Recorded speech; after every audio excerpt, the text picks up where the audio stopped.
Mummy હું બનાવું તું ખાવાનું? લસણની ચટણી બનાવો. એના કરતા શાક ભાખરી બનાવી દે ને. એમાં કશું શાક જ નહીં. મમ્મી મને પેટમાં દુખે ને તેમાં ખાવું નહીં. પપ્પાને ફોન કરીને કહી દે આપડા બેનો ખાવાનું લેતા આવું. મારે એકલી માટે હું બનાવું? લે તો પપ્પાને ફોન કરું.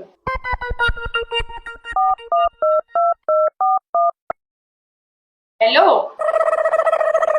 આપણા સોસાયટી ના કા નવી રેસ્ટોરન્ટ ખુલી હે ને, ત્યાંથી આપણા બેના માટે ખાવાનું લેતા આવજો. કેમ વિદ્યા તો પેટમાં દુખો એટલે બહારનું ના ખવાય, ખાલી આપણા બેનું જ લાવજો.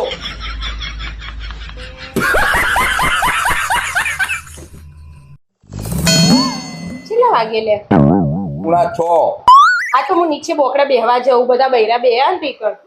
હવે જો પંચાયત કરવા જો. અમે નેચે જઈએ તો પંચાયત કરવાનું. હા રેડો, નહીં જવું તાર. હા ના જો તો અતિ ઉત્તમ, સારું કહેવાય. કોનો ફોન આવ્યો? બોલ ભાઈ, આપણા સોસાયટી ના ગેટ ઉપર દોસ્તારો બધા ભેગા થયા અહીં. હા રેટ હું આવું. હા ફોન હતો. દોસ્તારો બધા ભેગા થયા મીટિંગ જાઉં. તમે બધા દોસ્તારો ભેગા થો તો મીટિંગ, અમે બધા બૈરા નેચે ભેગા થઈએ તો પંચાયત.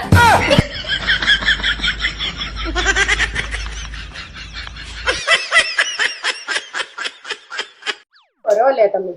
કોઈ નહીં, નવરો બેઠો મોબાઈલ જોઉં. આ 4-5 પ્રશ્ન હતો, એનો જવાબ આપશો? હા પૂછો. તમે તમારી જિંદગીમાં સૌથી વધારે પ્રેમ કોને કરો? મારી મમ્મીને.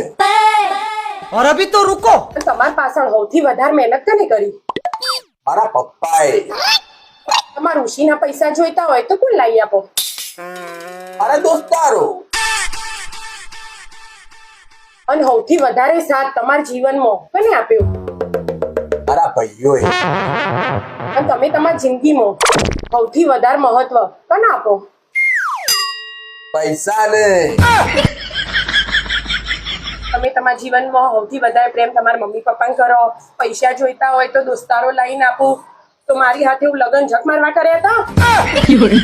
મારું તો કોઈ મહત્વ જ નહીં તમારા જીવનમાં. અને હું રોટલા કરવા લાયા હતા?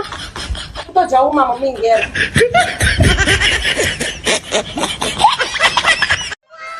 મમ્મી તાર બહુ ખુશખુશ લાગું.